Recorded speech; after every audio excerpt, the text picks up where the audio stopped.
Hola a todos, Taikajo. Bienvenidos nuevamente a su programa Jesús también habla chino, Yao Conjunman, en su versión número 397, Tampa Causa Chachit. Les saluda cordialmente Claudina Chen de Siu. Dios los bendiga, Tin Chipoyao. Estoy en compañía de Daisy Ampudia Fernández y nuestro invitado desde Chile, el reverendo presbítero Guillermo Rosas. Bienvenidos Daisy y Padre Guillermo. Hola Claudina, Gracias. saludos para ti, para los oyentes y para el Padre. También yo los saludo desde Chile, con mucho gusto de estar de nuevo con ustedes. Muchas gracias a ambos por nuevamente aceptar mi invitación a participar de este programa. Bueno, hoy seguimos, como dijo Lidia, con la serie de programas sobre la misa, Encuentro Vivo con Cristo, paso a paso hacia el corazón de nuestra fe. Hoy continuamos con la liturgia de la palabra. Dios nos habla al corazón. Pueden encontrar en el canal de YouTube radiomaria.pa todos los otros programas anteriores. Pero antes de iniciar nuestro conversatorio, nos ponemos en presencia del Señor y le pido al Padre Guillermo hacer la oración inicial. Con mucho gusto, Claudina. En el nombre del Padre, del Hijo y del Espíritu Santo. Amén. Amén. Amén. En este día en que vamos a adentrarnos en la liturgia de la palabra, pidamos al Señor que esa palabra suya, que es su revelación viva en la humanidad desde el inicio de los tiempos, sea siempre para nosotros una fuente de inspiración, una fuente de desafíos para nuestra vida, una fuente de sentido, que podamos siempre ser guiados por la luz de su palabra, tanto dentro de la liturgia como fuera de ella. Que nunca nos falte esa fuerza, esa guía, esa orientación y ese maravilloso alimento que es la mesa de la palabra. Te lo pedimos a ti, Señor, que vives y reinas por los siglos de los siglos. Amén. Amén. En el nombre del Amén. Padre, del Hijo y del Espíritu Santo. Amén. Amén. Queridos oyentes, pueden enviarnos sus mensajes de voz y texto, preguntas y saludos al WhatsApp, al celular 6633-6087, 6633-6087. También pueden llamarnos durante el programa al 260-7737, 260-7737.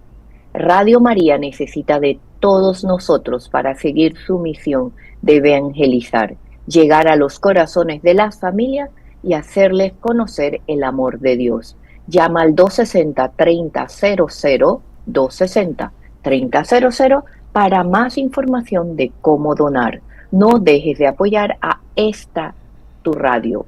María, una voz cristiana en tu casa. Como dije en el inicio, hoy continuamos nuestra serie La Misa Encuentro Vivo con Cristo. En esta sesión nos adentramos en la liturgia de la palabra, ese momento de la celebración donde Dios nos habla al corazón, nos habla directamente a través de las escrituras. La palabra no es un simple texto antiguo, es viva, actual y transforma el corazón del que la escucha con fe. Hoy profundizaremos en su sentido, su estructura y cómo prepararnos para vivirla. Pero antes de adentrarnos en esta parte de la misa, en el programa anterior no pudimos ahondar en la importancia del silencio en la oración colecta, luego de que el sacerdote dice oremos. Padre Guillermo, ¿cuál es la importancia de ese breve silencio que veo que muchos sacerdotes hoy en día no la hacen? Es un sentido muy importante porque que hemos lamentablemente olvidado, o como usted dice, hay sacerdotes que por estar apurados, celebrar con prisa, o tal vez a veces incluso por no saber el sentido que tiene la oración colecta, no hacen este silencio. El sentido originario de la oración colecta es que la asamblea, es decir, cada persona de la asamblea litúrgica, pone su propia intención para esa misa. Todos nosotros llegamos a la misa con alguna intención. Un difunto que ese día está de aniversario, una penita que tenemos, una angustia, una gratitud porque hemos encontrado trabajo, en fin. Todos tienen algún motivo para o agradecer o pedir. Cuando el sacerdote dice oremos, a lo que invita justamente es a que cada persona de la asamblea en silencio plantee ese motivo de celebración, sea de agradecimiento, de súplica, de perdón, de lo que sea, en silencio, para sí mismo. Y luego el sacerdote recolecta todas esas oraciones de la asamblea y hace una oración más genérica, por supuesto, que está en el misal normalmente, para recolectar, y por eso se llama oración colecta. Entonces, no dejar un pequeño silencio después de decir oremos es impedir que esa oración colecta cumpla su verdadera función, que es recoger las intenciones de toda la asamblea. Por eso es tan importante. Miren que yo en esta semana me dediqué a ponerle mucha atención a la oración colecta, que es riquísima, pero me di cuenta de que definitivamente nuestros amados sacerdotes, ninguno en las misas en que celebré hizo el espacio. Y yo digo, bueno, definitivamente yo creo que tenemos que empezar porque los sacerdotes cobren conciencia de la importancia de la oración colecta. De acuerdo. Vuelvan a recordar cuál era el propósito de la oración colecta, tal vez. Exacto, hay que recordar el propósito y yo creo que ahí todos entienden y lo hacen. ¿Sí? Lo que pasa es que se pierde fácilmente esa intención. Así es. Padre, mire que estaba hablando con Daisy, que le dije que había muchas cosas que hemos estado haciendo de esta serie, ya llevamos ¿cuánto? 3, 4 programas y todavía nos falta, pero no he hablado mucho de los gestos y posturas y eso, entonces decidimos que vamos a hacer un programa especialmente para eso. Me parece. Y este es un que creo que hay, y vamos a ir a través de eso, que hay otros silencios que tenemos que hacer, el sacerdote debe hacer durante la Eucaristía. Creo que son 3, pero usted es el experto después. Este es uno, entonces. Así es. Bueno, entonces adentrémonos. Ajá, el primero. Entonces adentrémonos entonces en la parte de la liturgia de la palabra que empieza una vez hacemos la oración colecta. El Padre hace la oración colecta y nosotros hacemos el amén. Nos sentamos y empezamos con la liturgia de la palabra. ¿Y por qué esta parte es esencial en la misa? ¿Y qué es? ¿Qué es la liturgia de la palabra? Claro. Como dije la vez pasada, a mí la división que más me gusta de la Eucaristía es que tiene 2 partes, 2 grandes partes, liturgia de la palabra y liturgia eucarística, que está la primera antecedida por los ritos iniciales y la segunda cerrada, finalizada con los ritos finales. Se puede hablar de 4 partes, pero a mí me gusta hablar de 2 justamente porque con eso se destaca mejor la importancia de cada una de estas 2 grandes liturgias. Y la liturgia de la palabra es básicamente la liturgia de la escucha de Dios a través de su revelación.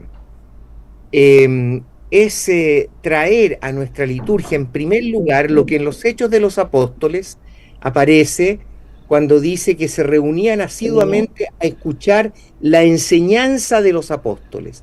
Es decir, los apóstoles, ¿qué hacían?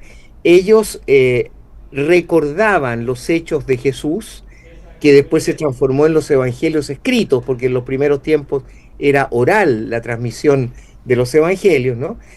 Recordaban los hechos de Jesús, o sea, leían el evangelio, por así decirlo, pero también en esa enseñanza recordaban pasajes importantes, proféticos, por ejemplo, del Antiguo Testamento, que anunciaban de alguna manera,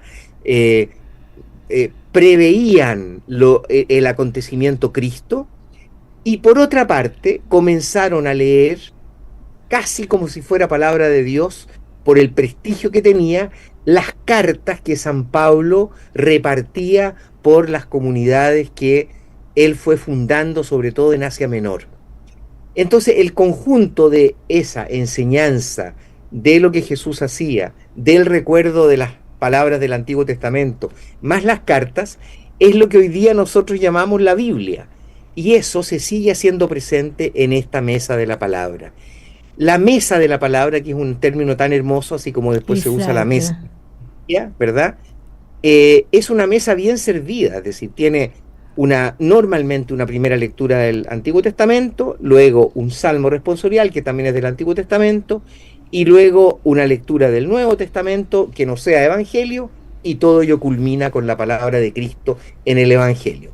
Esta estructura es bastante antigua, pero fue reforzada por el Vaticano II, que entre paréntesis le dio una importancia fundamental a la liturgia de la palabra, que no la tenía antes del Vaticano II. Aquí, para no simplemente invertir más tiempo en eso, no entro en detalle, pero les digo que antes del Vaticano II, la cantidad de textos bíblicos que se leían durante un año en todas las misas era enormemente menor que el de hoy. Hoy día es muchísimo más rico. Y ustedes saben seguramente que en la intención de la Iglesia postconciliar está que si una persona va a misa todos los domingos durante 3 años, prácticamente ha leído la Biblia completa. Porque la selección que se ha hecho es una selección que efectivamente muestra la revelación en su máxima completud, aunque no sea materialmente todas las palabras que hay en la Biblia. Padre Guillermo, entonces usted dice que hoy leemos más que antes del Concilio Vaticano II. Hubo un reordenamiento, como le dicen, como se dice sobre las lecturas, porque todo va como tiene sentido, ¿no? En esos 3 ciclos que hablamos de A, B y C, como usted Así dice. es. Hubo un reordenamiento, pero eso, porque en realidad, por supuesto que se aprovechó mucho de lo que ya había, porque ustedes saben que en la liturgia la sabiduría milenaria de la Iglesia ya había preparado muchas cosas. Obviamente hay cosas que cambiaron y a veces esas cosas cuesta también acostumbrarse, como les costó mucho, pero se aprovechó, digamos, toda la riqueza de la tradición y se hizo una nueva propuesta. Y la nueva propuesta es simple, en realidad, y divide las Eucaristías en 2, las dominicales y las feriales, o de los días de semana. Y hay 2 criterios distintos para el ordenamiento que se hizo. Para las dominicales se decidió, después de mucho discutir, porque esto llevó muchas discusiones, se decidió que iba a haber un ciclo de 3 años, que se llamaron A, B y C, y en cada uno de ellos se leía 1 o 2 evangelios. Como son 4 evangelios, ¿verdad? Sí. Lo lógico habría sido un ciclo de 4 años, pensando en eso. Y efectivamente eso fue lo que se discutió a fondo y finalmente se desechó, por una razón muy simple, porque ustedes saben que Mateo, Lucas y Marcos se llaman sinópticos porque contienen básicamente lo mismo, digamos.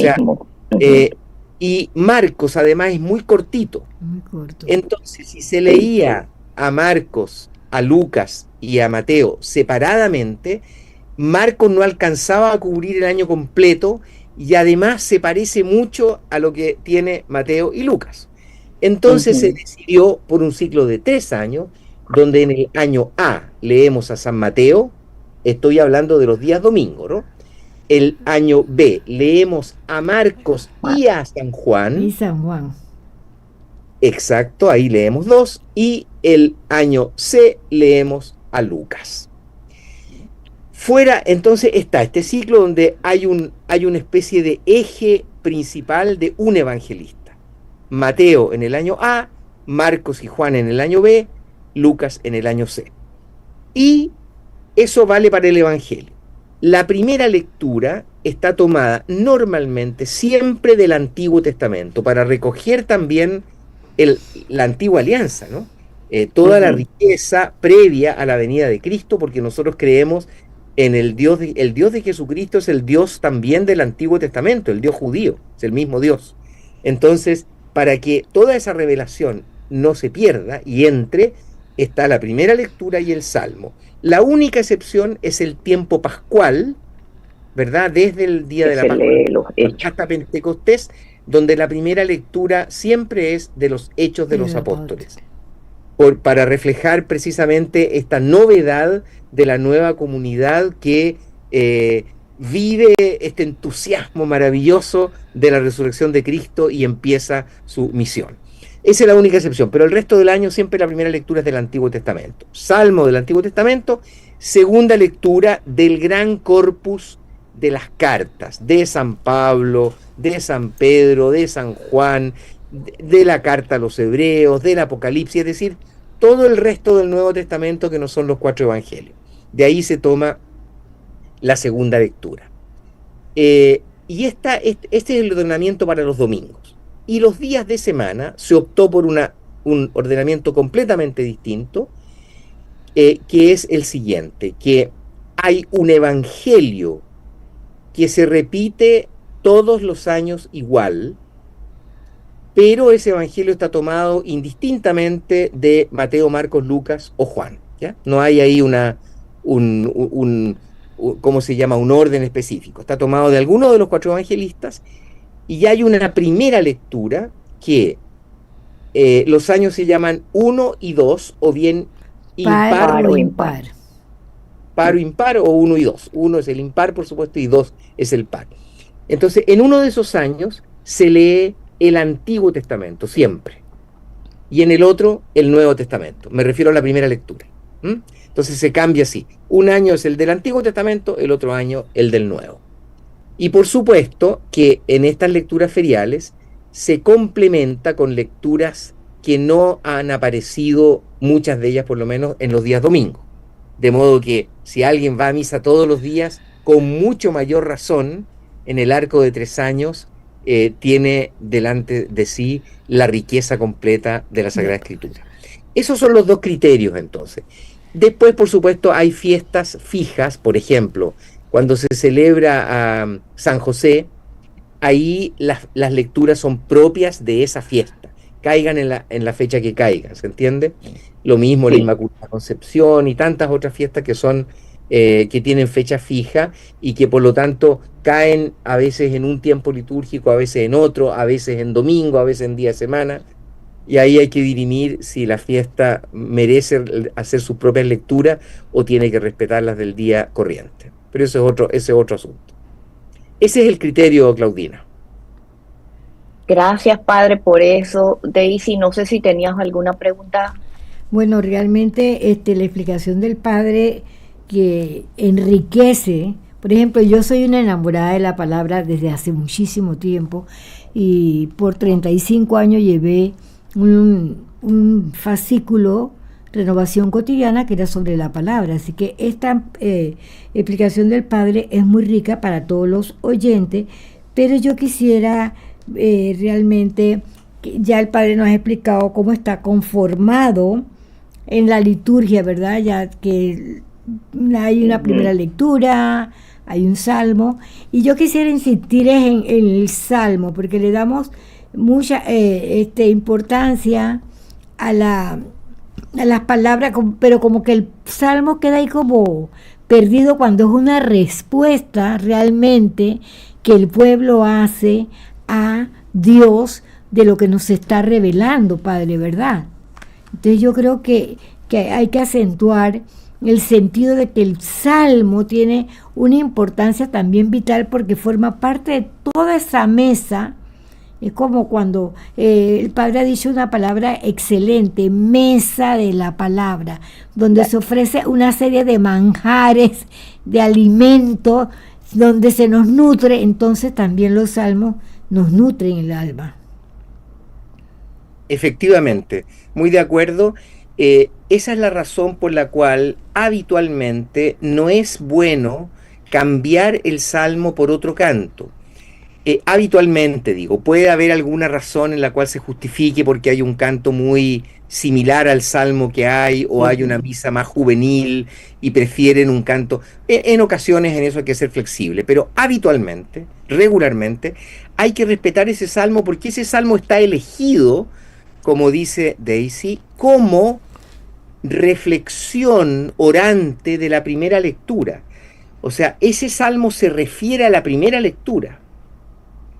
Y después el Evangelio también se refiere a la primera lectura. Entonces, solamente los domingos es la segunda lectura la que no tiene una relación explícita, por así decirlo, con el tema del día. La palabra tema a mí no me gusta mucho, pero es con la idea central, digamos, ¿no? Pero tanto el Salmo como el Evangelio, perdón, tanto la primera lectura como el Evangelio siempre están acordados en la misa dominical. Y ustedes fíjense, y siempre es así, siempre hay una relación clara entre la primera lectura del Antiguo Testamento y el Evangelio. Y el Salmo medita sobre la primera lectura, de modo que también está dentro del ámbito. Y solo la segunda lectura es la que queda más en el aire, digamos, ¿no? Padre, casualmente eso era lo que iba a preguntar. Entonces, en los días de semana feriales, la primera lectura también tiene una relación con el Evangelio. Pensé que no lo tenía. En los días de semana no. No, lo que digo solamente vale para el domingo. Para domingo. En cambio, sí, Claudina, en los días de semana, el Salmo también es una meditación de la primera lectura. Sea que la primera lectura sea del Antiguo Testamento o del Nuevo Testamento.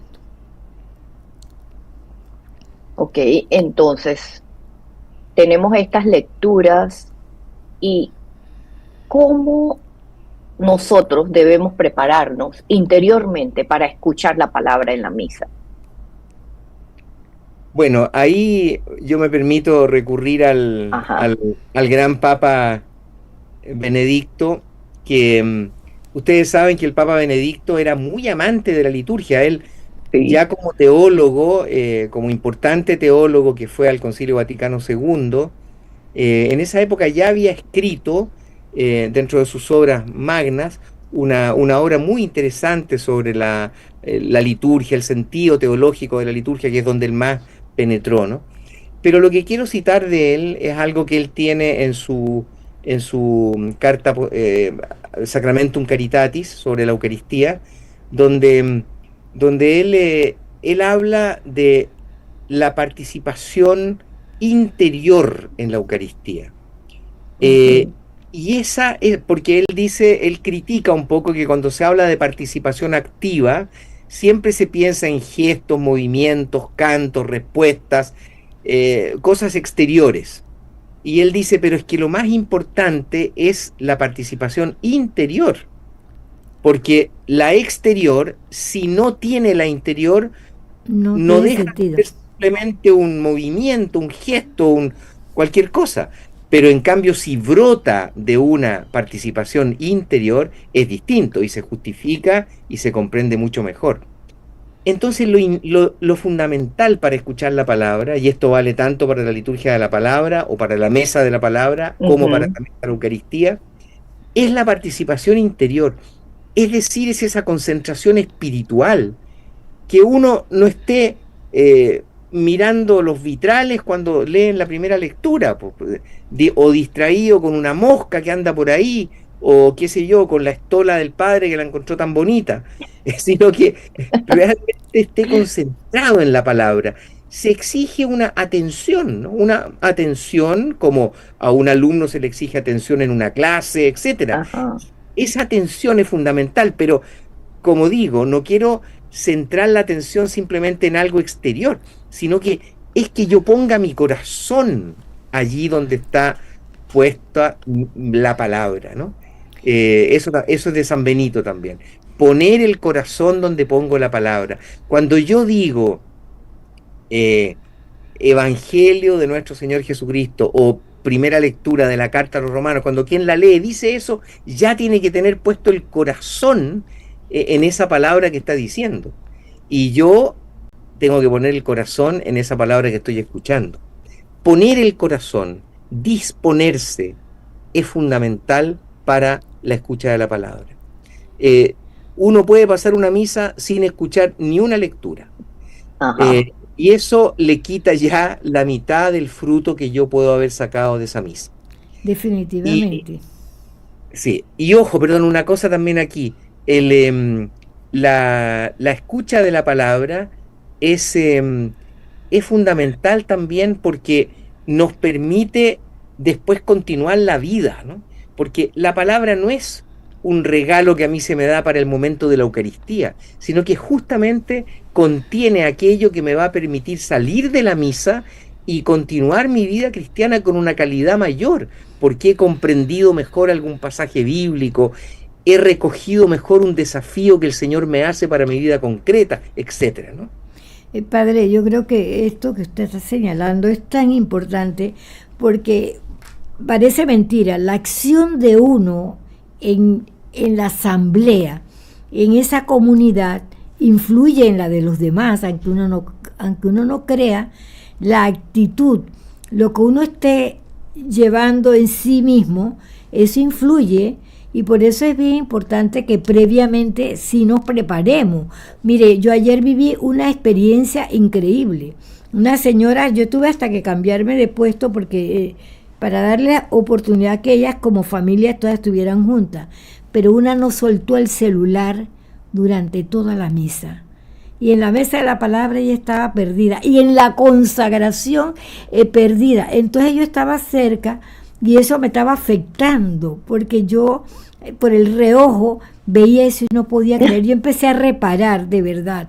Y yo decía, ¿cómo influye que tú no estés preparado para vivir la Eucaristía en estas dos mesas tan importantes? Porque esa mesa de la palabra te va a preparar para vivir la mesa eucarística. Entonces, si tú no estás bien centrado y en ese silencio interior y con los gestos adecuados, tú vas a hacer que inclusive la comunidad o las personas que estén a tu lado no puedan vivir la plenitud. Así es, muy de acuerdo.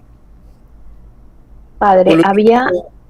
diga, siga. Claudina, solamente como para cerrar la idea, la concentración corporal y espiritual es lo que se requiere para que la palabra efectivamente pueda entrar en mi corazón y yo la pueda acoger. Eso es lo que se espera en la liturgia de el miembro de la asamblea.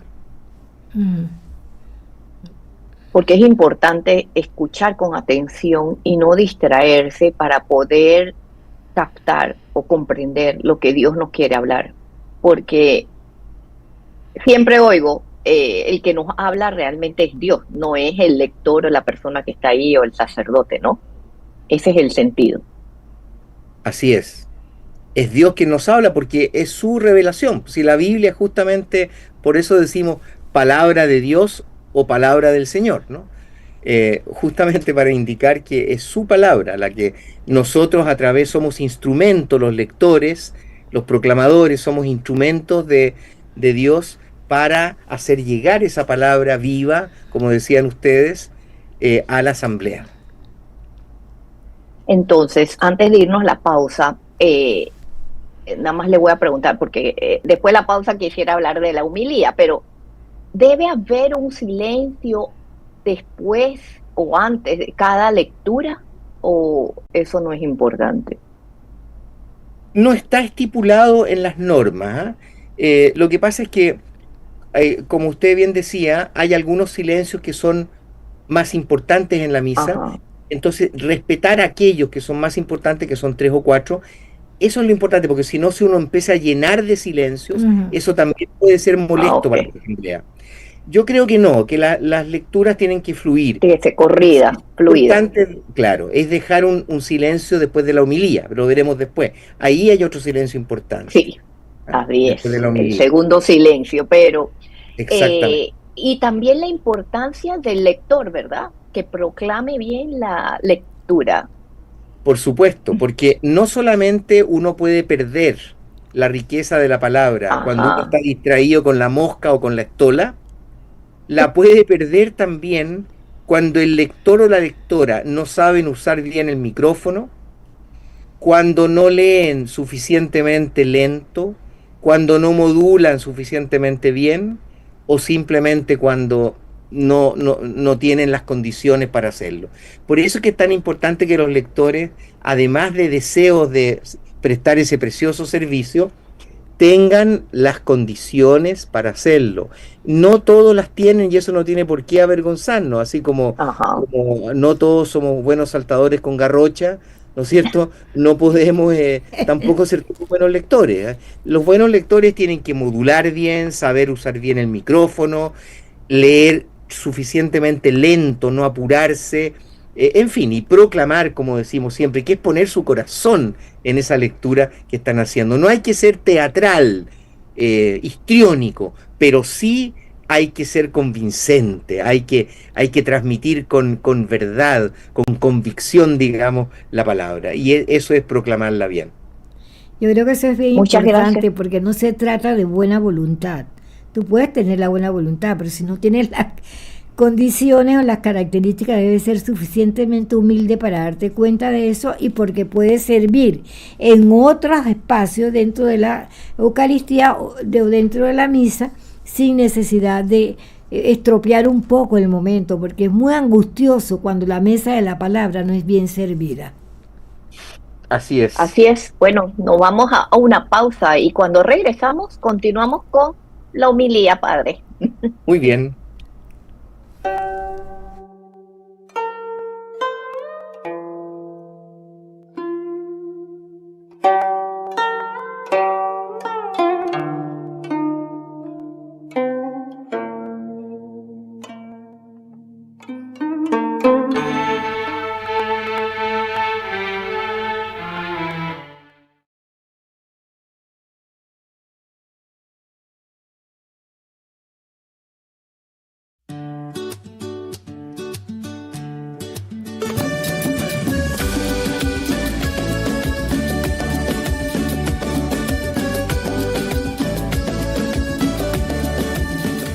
Todos los días por Radio María, todos los días por Radio María.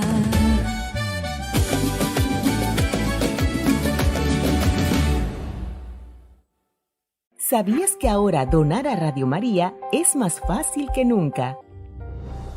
Sí, con Yapi puedes apoyar nuestra misión en segundos. Solo abre la app de Yapi, toca directorio y escribe Radio María. Elige el monto que deseas donar, confirma y listo. Es rápido, seguro y sin complicaciones. Así sigues ayudando a que la voz de la Virgen llegue a todos los rincones del país. Recuerda buscarnos en el directorio de Yapi como Radio María. Tu aporte hace la diferencia. Dona hoy mismo y juntos sigamos llevando el mensaje de paz y esperanza. Sintoniza Radio María a nivel nacional. 93.7 FM, Panamá, Panamá Oeste y Playas. 94.7 FM, Veraguas, Los Santos, Herrera y Coclé.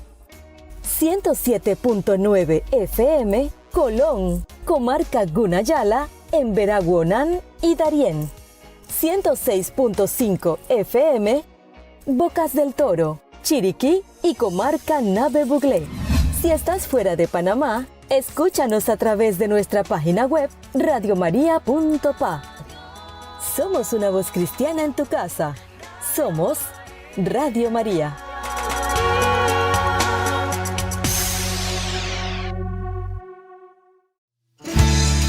Síguenos en las redes sociales.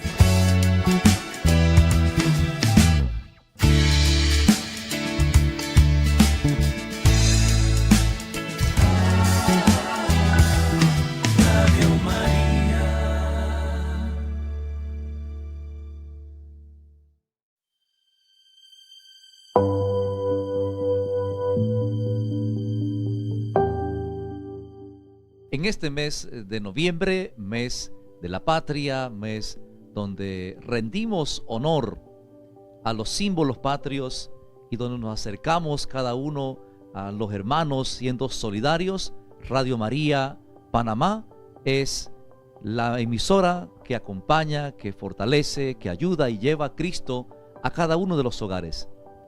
Gracias. Estamos de vuelta. Este es su programa Jesús también habla chino, Jesús Yao Con Chungman, en su versión número 397. Estamos conversando con el reverendo presbítero Guillermo Rosas sobre la misa, Encuentro Vivo con Cristo, específicamente la liturgia de la palabra, cuando Dios nos habla al corazón.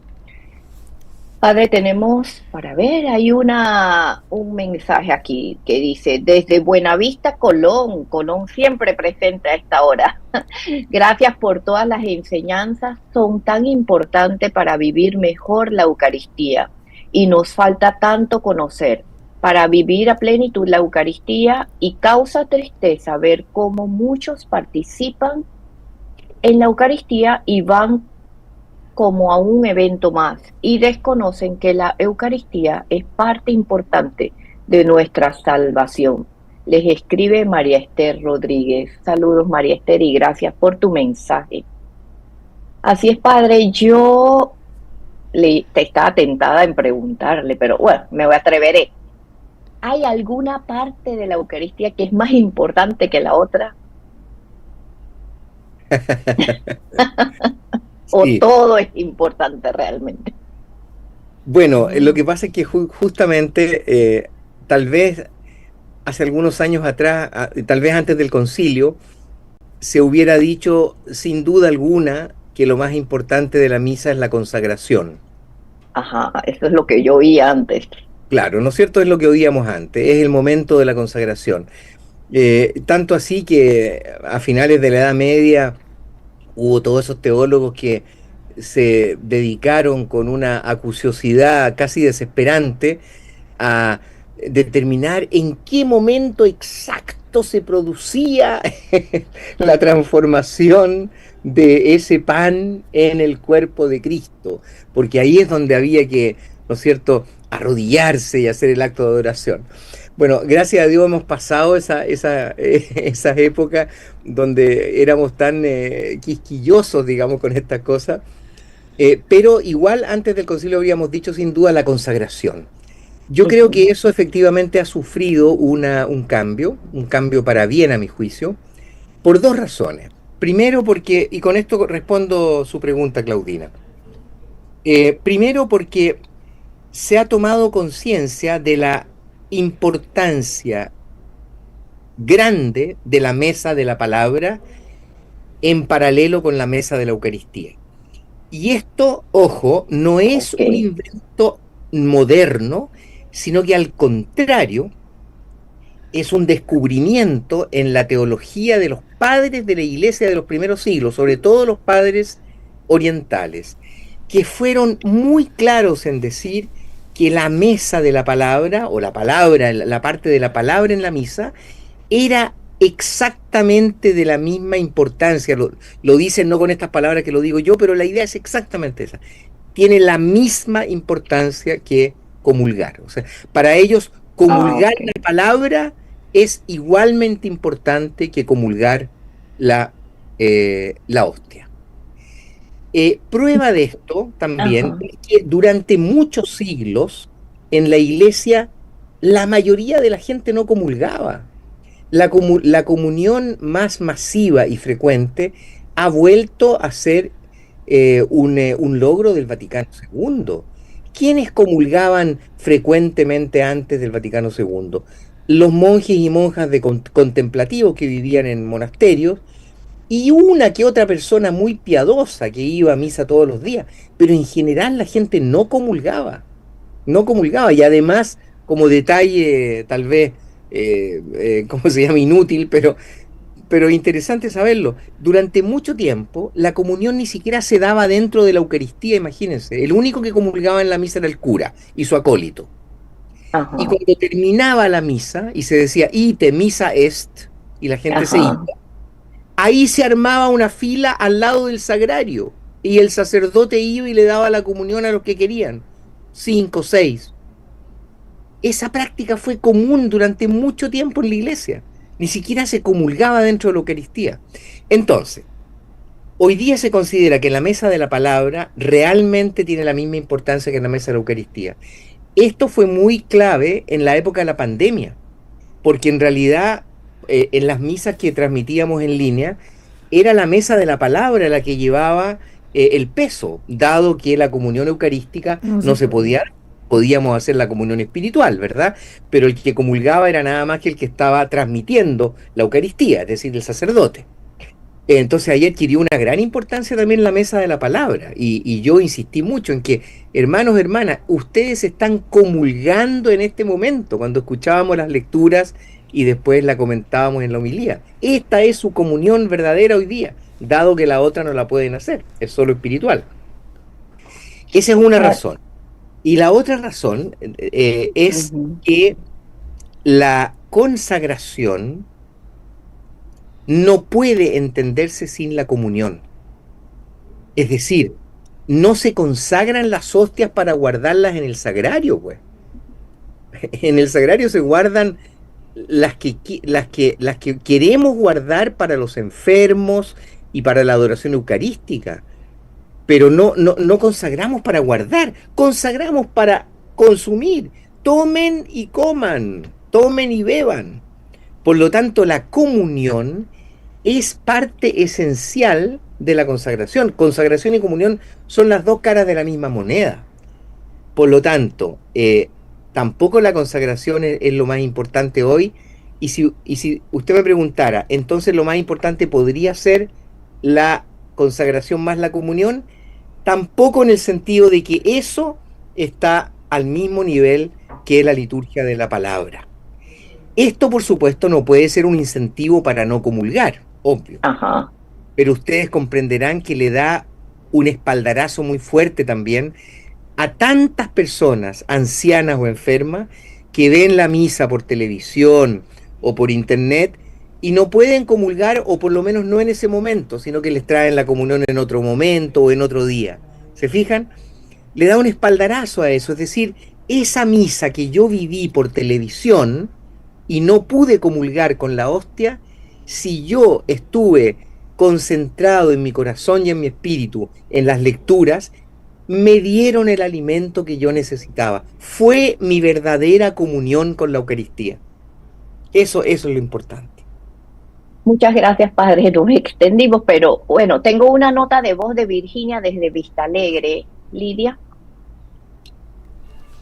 Buen día a todos, bendiciones. Excelente el programa. Padre, una consulta para el sacerdote. Yo soy catequista, pero yo tengo un gran problema. Yo lo veo así, padre. Que mis chicos están en una edad, usted sabe, entre ya entrando a la adolescencia.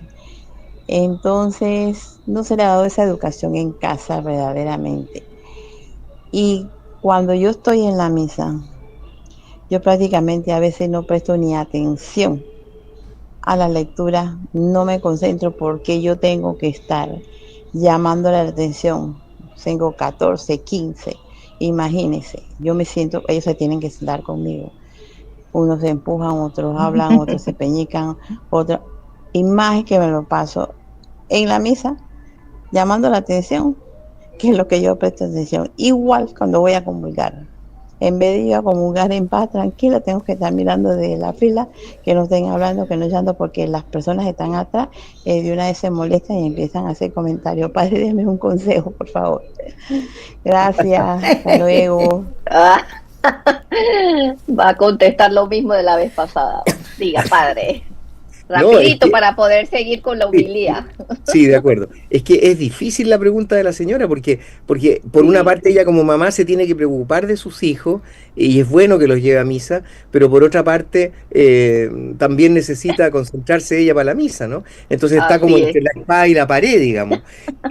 Yo lo que le diría, ¿por qué no prueba con ir alguna vez usted sin los hijos a la misa y otras veces con ellos? y enseñarle y decirles que usted una vez no va a ir con ellos justamente porque usted quiere vivir mejor la misa. Puede que ellos lo entiendan eso, cosa que a ellos todavía les cuesta. Pero padre, ella lo que está diciendo es que ella como catequista lleva a los jóvenes. Entonces lo que tiene que hacer es ir a misa sin ellos una vez también. Claro, también, exactamente. También. Pero en fin, pero buena idea, muy buena idea. Es un problema complejo y como catequista tal vez es parte de las reglas del juego nomás. Sí, pero como usted dijo, como los monaguillos, los servidores, los lectores están sirviendo y así ofrecen al Señor también. Bueno, padre, ¿qué valor? Ajá. Bueno, yo quería decirle a la señora que yo pienso que también ella lo que puede hacer es ponerle esos 14, 15, 20 muchachos al mismo Jesús y hablarle a ellos de la importancia de lo que ella se está perdiendo por darse a ellos y para que ellos estén atentos. O sea, que los haga cobrar conciencia de qué van a celebrar y que realmente su actitud, su postura, sus inquietudes le impiden a ella entonces gozar plenamente, que sea sincera y le diga a ellos la verdad. También. Padre, nos queda 3 minutos y quisiera hablar, y yo sé que no va a ser suficiente, o lo dejamos y seguimos en el próximo, porque hay otra pregunta de alguien que nos habla desde San Miguelito. Dice: buenos días, padre, una consulta. ¿Qué tan acertado es el uso de la frase comunión espiritual? Creo que en todas las parroquias se hace la oración de comunión espiritual antes de la procesión de comunión. Desde San Miguelito. O sea, perdón, el término es correcto porque no es la comunión, digamos, material, por así decirlo, ¿no? La material sería con la hostia física. Es espiritual porque por alguna razón hay gente que no puede comulgar o bien está viendo esa misa por internet o lo que sea. Así que el término es correcto. Ahora, que haya que hacer esa oración en cada misa, eso no es necesario. No es necesario, se puede hacer, pero no es necesario. Porque la gente que no comulga, que no puede comulgar, pero que está presente en la Eucaristía, saben perfectamente que tienen que hacer una comunión espiritual. Lo saben ya, porque no es primera vez que van a misa, ¿verdad? Y a veces esas mismas personas tienen una cartulina, un santito, digamos, donde está una oración espiritual escrita. De modo que no es obligatorio que se diga públicamente eso, no es obligatorio. Si se hace, tampoco es malo, pero depende de cuánta gente haya que no comulga, porque si no hay casi nadie que no comulga, no vale la pena en cada misa estar haciendo la oración de comunión espiritual, ¿no? A menos que esa misa sea televisada o enviada por internet. Padre, definitivamente no vamos a poder terminar esta, así que la otra semana seguimos con lo de la homilía. Y ya que tenemos unos minutos, quería preguntarle, hace poco escuché que esa oración de alma de Cristo, que si se rezaba después de la comunión, ganaba indulgencia media o algo así. ¿Es cierto eso? Ya que estamos con la comunión espiritual. Yo creo que en el pasado fue así, pero no sé si actualmente lo es, ¿no? En todo caso es una oración muy bonita, entiendo que es de Santo Tomás de Aquino, es una oración muy bonita que tampoco es obligación hacerla, pero es muy hermoso porque justamente medita sobre la comunión que se acaba de recibir y medita de manera muy profunda. Es una hermosa oración, pero no me acuerdo la verdad si ahora es objeto de una indulgencia particular. Ok. Daisy.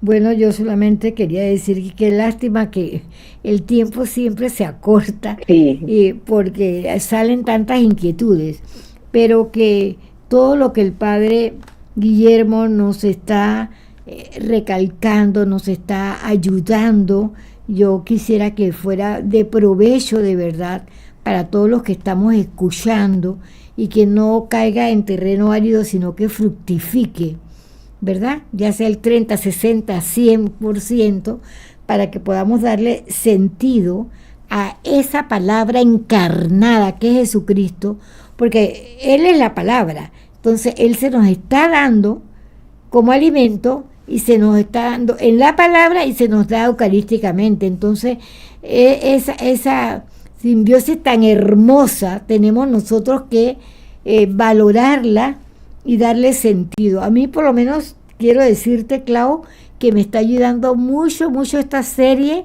y espero que el Padre siga con salud para que nos siga nutriendo y sí, estremeciendo también el piso, ¿no? Porque también muchos tenemos que hacer un ridiconto de cómo hemos estado viviendo la Eucaristía, que es una gracia de Dios y que no la sabemos aprovechar plenamente.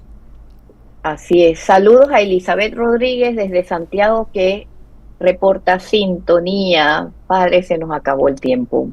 Y le quería pedir, escuchándolo con lo que dijo de que la Eucaristía no solo, sino la mesa de la palabra también es importante. Me recuerda el versículo de Mateo 4:4 que dice: no solo de pan vive el hombre, sino de toda palabra que sale de la boca de Dios. Exactamente. Así que bueno, la liturgia de la palabra, como les dije, no es solo una lectura, es un encuentro con el mismo Dios que nos habla al corazón, nos instruye, nos consuela, nos exhorta y nos transforma. Escuchar con atención, meditar lo escuchado y vivirlo es parte de nuestra respuesta como creyentes. Que cada misa sea una oportunidad de renovar nuestra fe a través de la palabra. Y la otra semana seguimos, porque no terminamos esta parte, con la homilía y la importancia de la misma. Padre Guillermo, le pido nos dé su bendición y terminamos. Con mucho gusto. El Señor esté con ustedes. Y con tu espíritu. Que nos bendiga a Dios Todopoderoso, el que es Padre, Hijo y Espíritu Santo. Amén. Amén. Muchas gracias, Padre Guillermo y Daisy, por acompañarme en el día de hoy. Y ustedes, queridos oyentes, muchas gracias por su fiel sintonía. Toche Taika, Tinchi Poyao. Dios los bendiga. Hasta luego.